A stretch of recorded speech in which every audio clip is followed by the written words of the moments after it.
अच्युत दास जी, अच्युतानंद दास जी नाम के महापुरुष हुए, महान योगी थे, ये सबके सब योगी थे। उन अच्युतानंद दास जी ने कुछ ताड़ पत्र पर भविष्य लिखा है, जिसको लोग भविष्य मालिका कहते हैं। इस समय लोग उसका बड़ा प्रचार प्रसार कर रहे हैं। तो हम कोई अश्रद्धा तो नहीं करते हैं, लेकिन हमने उड़ीसा के प्रामाणिक संतों से पूछा उस संबंध में। जैसे पूज्य श्री परमहंस जी महाराज हैं, जो अभी यहाँ आए थे 1-2 दिन पहले, परम पूज्य स्वामी श्री प्रज्ञानानंद जी परमहंस जी महाराज, हरिहरानंद गुरुकुलम के महाराज जी, बहुत अच्छे महापुरुष हैं। पूरे उत्कल प्रदेश में गौ सेवा की क्रांति जगाई है उन्होंने। उनसे हमने पूछा तो उन्होंने कहा कि नहीं, ये बात बिल्कुल सत्य है, और मूल ग्रंथ ताड़पत्र पर आज भी वहाँ विराजमान है जगन्नाथपुरी में, और उनकी जितनी भविष्यवाणियाँ हैं वे सब की सब सत्य हुई है। उन्होंने भविष्यवाणी की थी कि भारतवर्ष मुगलों के बाद अंग्रेजों का गुलाम होगा, जबकि जगन्नाथ दास, उनको अच्युतानंद दास जी को तो समाधि लिए 500 वर्ष से ऊपर हो गया। उस समय तो कोई अंग्रेज कोई बात थी नहीं, पर उन्होंने कहा था कि अंग्रेजों का शासन होगा, वो बात सत्य हुई। उन्होंने लिखा कि अमुक अमुक विक्रम संवत अमुक में देश स्वतंत्र होगा, लेकिन स्वतंत्रता के पहले ही उसके टुकड़े हो जाएंगे, तो पाकिस्तान बन गया, और वो म्लेच्छ देश होगा, ये भी उन्होंने लिखा है, वो भी सत्य हो गया। फिर उन्होंने लिखा कि जगन्नाथ मंदिर का पत्थर गिरेगा तो समझ लेना कि अब वहाँ महाविनाश आने वाला है। तो ऊपर से जगन्नाथ मंदिर का पत्थर भी गिरा, जो आज भी वहाँ पड़ा हुआ है, कम से कम 10-15 टन वजन का पत्थर नीचे गिरा है। ध्वजा में आग लग जाएगी, 2-3 बार आग लग चुकी है ध्वजा में। इतना जोर का तूफान आएगा कि नील चक्र टेढ़ा हो जाएगा, नील चक्र भी कुछ टेढ़ा हो गया, चूना झरने लग जाएगा, ये भी वो भी सब बात उन्होंने लिखी है। और जगन्नाथ जी के वस्त्र में आग लग जाएगी, वो भी लिखा है कि ये सब चिन्ह जब आ जाएं तब समझ लेना, और जगन्नाथ मंदिर का कल्प वृक्ष भग्न हो जाए तूफान में तब समझ लेना कि अब महाविनाश आने वाला है, और ये तृतीय विश्व युद्ध का संकेत होगा, ऐसा अच्युतानंद दास जी ने लिखा है। और कहा तीसरे विश्व युद्ध के बाद चौथा विश्व युद्ध का कोई उन्होंने संकेत नहीं किया, पर तृतीय विश्व युद्ध का संकेत किया है। और संसार में ऐसी परिस्थितियां बन रही हैं कि उससे लगता है कि ये युद्ध कभी न कभी हो जाएगा, क्योंकि जब से शुरू हुआ है वो बंद नहीं हुआ, कहीं न कहीं चल रहा है। और जैसे ही 10-20 देश इकट्ठे एक दूसरे के आमने सामने हुए, विश्व युद्ध हो जाएगा। तो उस विश्व युद्ध में बहुत भारी नरसंहार होगा, इतने लोग मारे जाएंगे। अच्युतानंद दास जी लिखते हैं कि विश्व की जनसंख्या मात्र 64 करोड़ रह जाएगी। कितनी? इस समय कितने हैं? 8 अरब से ऊपर। मात्र 64 करोड़ लोग जिंदा रह जाएंगे, उनमें 31 करोड़ भारत में होंगे। बचेंगे कौन? बोले जो भगवत शरणागत भक्त होंगे, जो गौ और ब्राह्मणों के उपासक होंगे, वैदिक सदाचार जिनके जीवन में होगा, उनको भगवान ही कृपा करके बीज रूप में बचा लेंगे, ऐसा भी लिखा। इसलिए कहा भगवान नाम का जप करो, त्रिकाल संध्या करो, यूं करो त्यों करो, और भगवत शरणागत हो जाओ, सावधान हो जाओ, तो भगवान तुम्हारा नाम लिस्ट में लिख लेंगे और तुमको बचा लेंगे। नहीं तो फिर तुम्हारी तुम जानो, विनाश तो होने वाला है।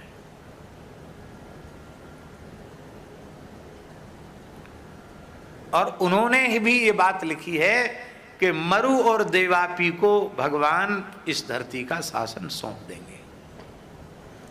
अब इसमें थोड़ा सा अंतर यह आ रहा है कि कलयुग के आखिरी चरण में भगवान का अवतार होना है और मरु देवापी तभी आने हैं, ऐसा ही हमारे पुराणों में लिखा है। पर ये कैसे होगा, इस संबंध में भी उन्होंने प्रश्न भी किया है अपने मूल ग्रंथ में, और उसका समाधान भी किया है कि जितना अधिक पाप बढ़ेगा तेजी से, उतनी अधिक कलयुग की आयु नष्ट होगी। और सोमवती अमावस्या, सूर्य ग्रहण, चंद्र ग्रहण आदि से कलयुग की आयु कम होगी। कम होते होते इतनी कम हो जाएगी कि इस तृतीय विश्व के युद्ध के बाद भगवान कल्कि का प्रभाव दिखाई पड़ेगा और 1000 वर्ष के लिए कम से कम फिर से समय बदल जाएगा ऐसा। और श्री सूरदास जी ने भी एक पद में इस प्रकार की बात लिखी है, वो पूरा पद हमें याद नहीं है, कहीं लिखा तो था लेकिन भूल गए, शायद सीता शरण जी के पास होगा तो पता नहीं। रे मन धीरज क्यों न धरे, ये सूरदास जी का पद है। यदि आजकल लोग मोबाइल चलाना जानते हैं, उसके विशेषज्ञ हैं, यदि कोई इस प्रकार का विशेषज्ञ हो और उसमें खोजना जानता हो, रे मन धीरज क्यों न धरे, सूरदास जी का पद, शायद हो सकता निकल आवे, हम जानते नहीं उस विषय में, लेकिन आजकल लोग खोज लेते हैं, शायद निकल आवे। तो वो उसमें ऐसा है, रे मन धीरज क्यों न धरे, संबत 2000 के ऊपर ऐसा काल परे, पूर्व पश्चिम उत्तर दक्षिण 34 प्रजा मरे, सूरदास जी लिख रहे हैं। और इसमें लिख रहे हैं, सहस बरस लग सतयुग व्यापे, ये पूरी महामारी के बाद, मरने के बाद फिर सहस बरस लगी सतयुग व्यापे, 1000 साल के लिए धरती पर सतयुग जैसा समय आ जाएगा। सहस बरस लगी सतयुग व्यापे, धर्म की बेल फरे,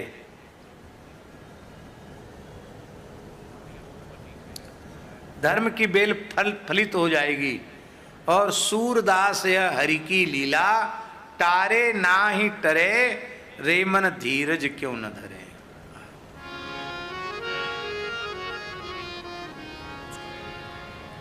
चलो भैया, ये तो बड़ा लंबा है, हैं?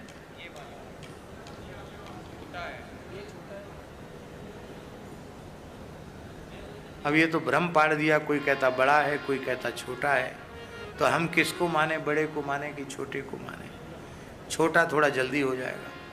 अरे ये ले जाओ ना, लो भैया। चलो, ये पहली बार इसको हमको कथा के बीच में छूना पड़ रहा है।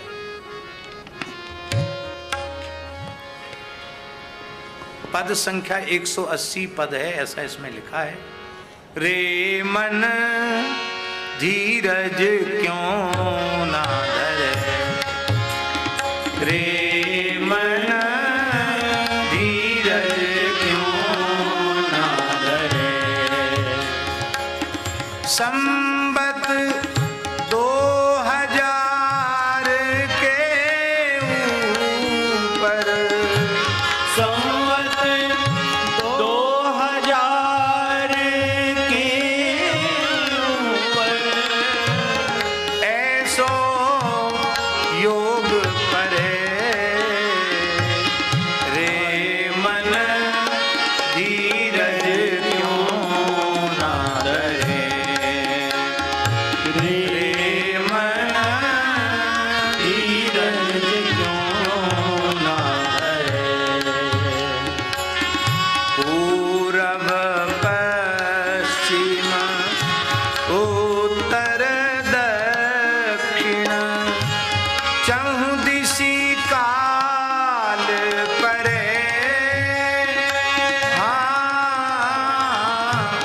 अकाल मृत्यु जग माही व्यापे, प्रजा बहुत मरे, रे मन धीरज क्यों ना धरे, हाँ, रे मन धीरज क्यों ना धरे। सहस बरस लगी सतयुग व्यापे, सहस बरस लगी सतयुग व्यापे, सुख की दशा फिरे, सुख की दशा फिरे, स्वर्ण फल बन पृथ्वी उपजे, स्वर्ण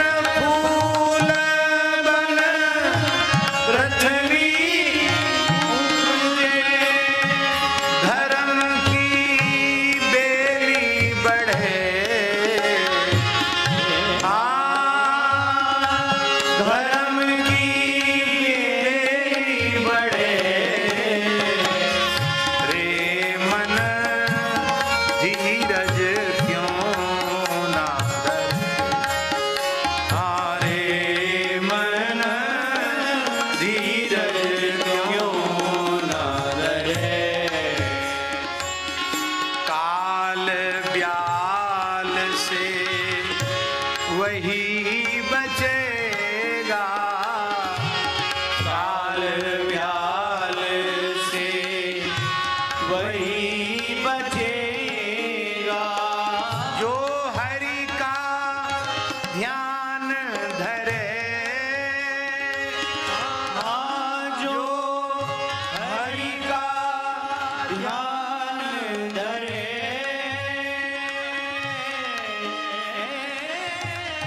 सूरदास यह हरि की लीला। सूरदास यह हरि की लीला। तारे नाही तरे, तारे नाही तरे। माधव माधव माधव माधव माधव माधव